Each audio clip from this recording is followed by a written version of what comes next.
Welcome to Baltimore, mall rats and mall walkers. And where should we start? Well, we'll be meeting some people at a special mall. This is the White Marsh Mall, the House of Rouse.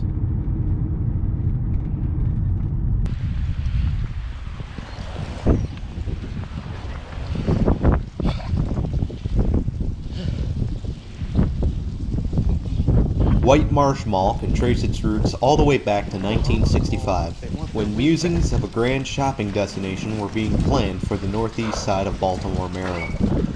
With the construction of I-95 in 1969, the plan gained more traction and rezoning would begin.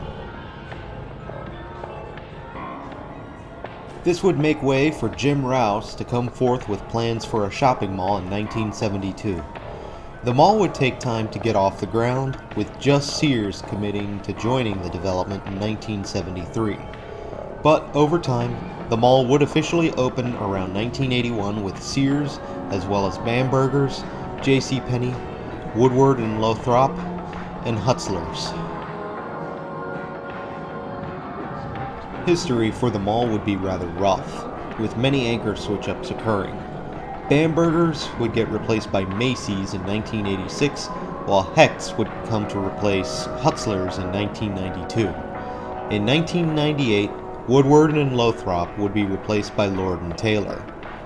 Overall, nothing too major, but then, in 2004, the mall would be thrown a curveball as Lord & Taylor closed down in 2004.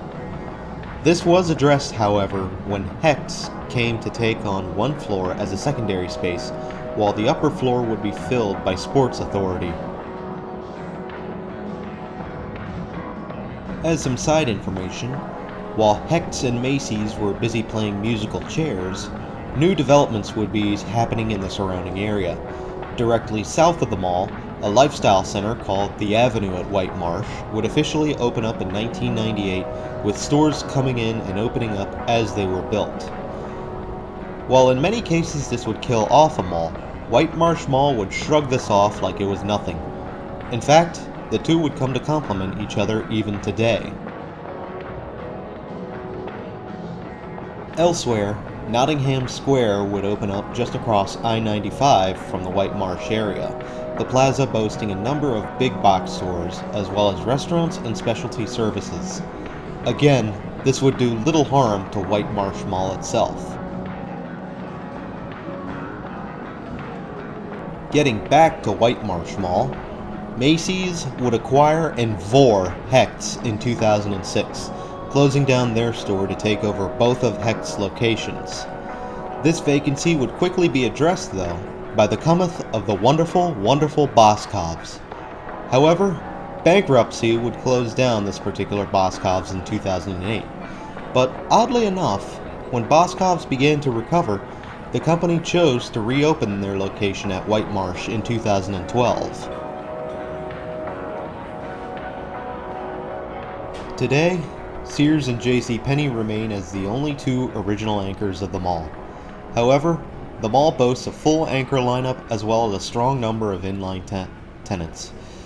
Even Sears survived their own bankruptcy to remain, and while Sports Authority is no longer around, Dave & Buster's would come to fill the void they left behind.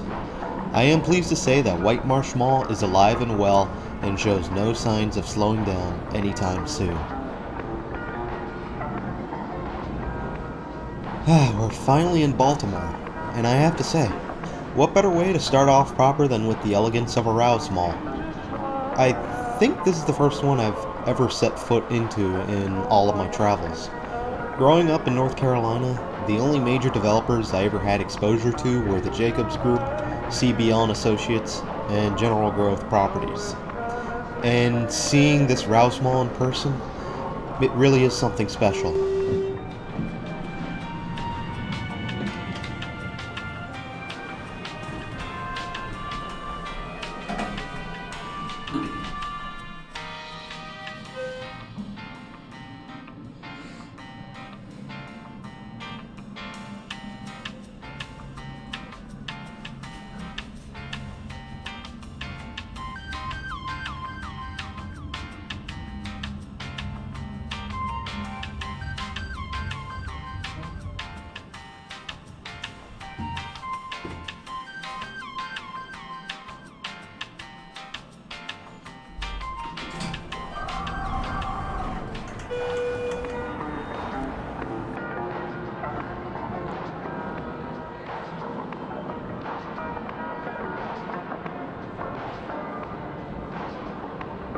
So, the big reason I went out to Baltimore was to hook up with a few fellow Dead Maulers on the Dead Malls Discord. Those being Anthony and Paula of Faded Commerce and Pat and Heather of Raw and Real Retail. And speaking of, here they are. No pitches. Two things. For what? You're gonna ask me to leave? Oh, yeah. We need to exchange details in case we all get. This was a pretty awesome trip and a great time to collab with everybody. I can finally tell you guys all about our adventures and misadventures. Looks like someone had a little accident.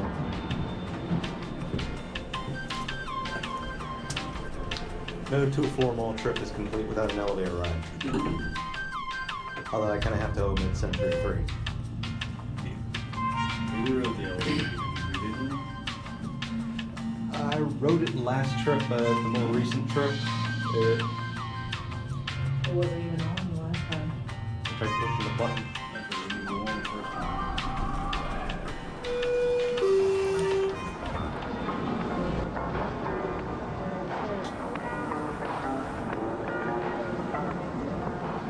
That was Pat and Heather we were riding the elevator with. If you aren't familiar with their formulae of dead mauling, they tend to just go in and walk the mall. What they see, you see in their video. They don't do any narration or speaking from the heart like me or Anthony do. They just show you the mall for what it is as they found it. And given their style, I would imagine they'd let you hear the mall audio itself had YouTube's copyright IDs not been exploited so badly in recent times. But that's okay, because they do dub on some good funky music for us. They also have some extensive coverage for the Northeast, malls that I haven't seen, and a few that I probably will never see. So give them a look when you get the chance. Maybe after this video? Look them up via Raw and Real Retail.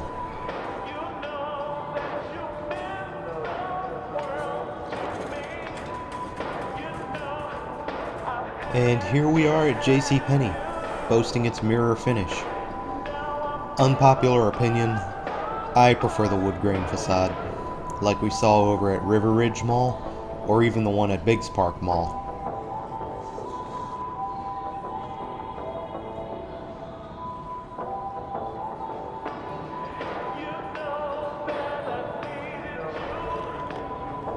And then what used to be Lord and Taylor is now Dave & Buster's on the upper floor, and then Macy's Home Store on the lower floor.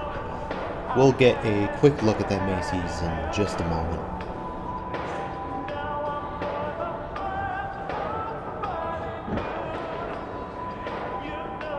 And there's the Macy's Home Store, and before it some empty space which I suspect once housed planters and a fountain.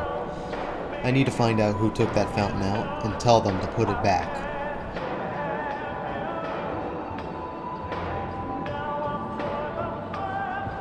So, regarding the meetup, I had gotten to White Marsh Mall ahead of everyone else and covered about a third of the mall. From there, I decided to wait for everyone else to show up and just wander around Boscov's. In fact, I'd gone to the candy bar to, well, Boskov. And lo and behold, while I'm waiting, I hear Anthony come in, and I turn around to see him in his Boskov shirt.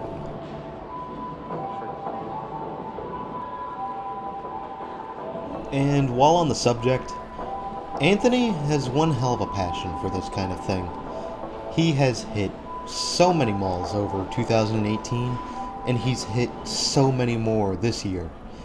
And in some cases, he and Paula could be considered Musketeer 3 and 4 for Raw and Real Retail, as both couples hit many of their malls together, here included. Anthony and Paula, when they do commentary, they do more speaking from the heart, which does allow things to be a bit more personalized on their end. I would recommend giving their channel, Faded Commerce, a look after this video as well. Well, there's a fountain at least, but why is it dry? Anthony suspects it's because of the cold weather and or that it's because Christmas is over and they just uncovered the fountain after using it as a stage. I do hope that fountain remains whatever the outcome is.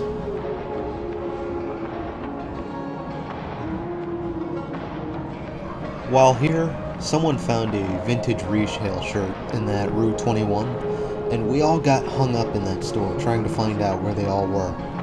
I mean, sure, corporatists are trying to capitalize on our shtick now, but the thought of wearing a shirt with the vintage Radio Shack logo is kind of fun to think about.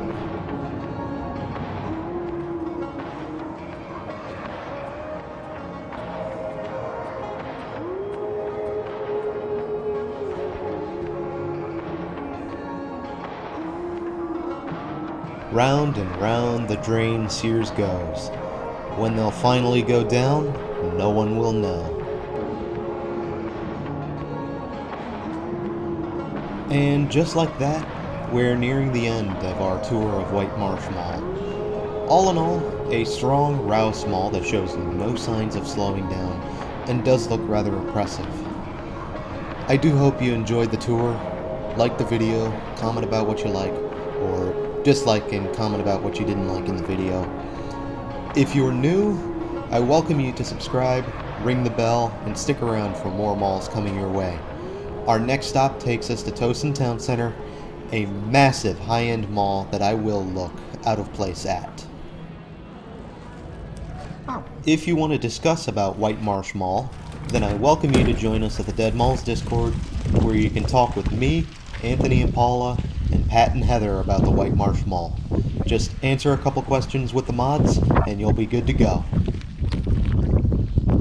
Until next time, this is Doomie Grunt wishing you and the White Marsh Mall farewell and keep on truckin'.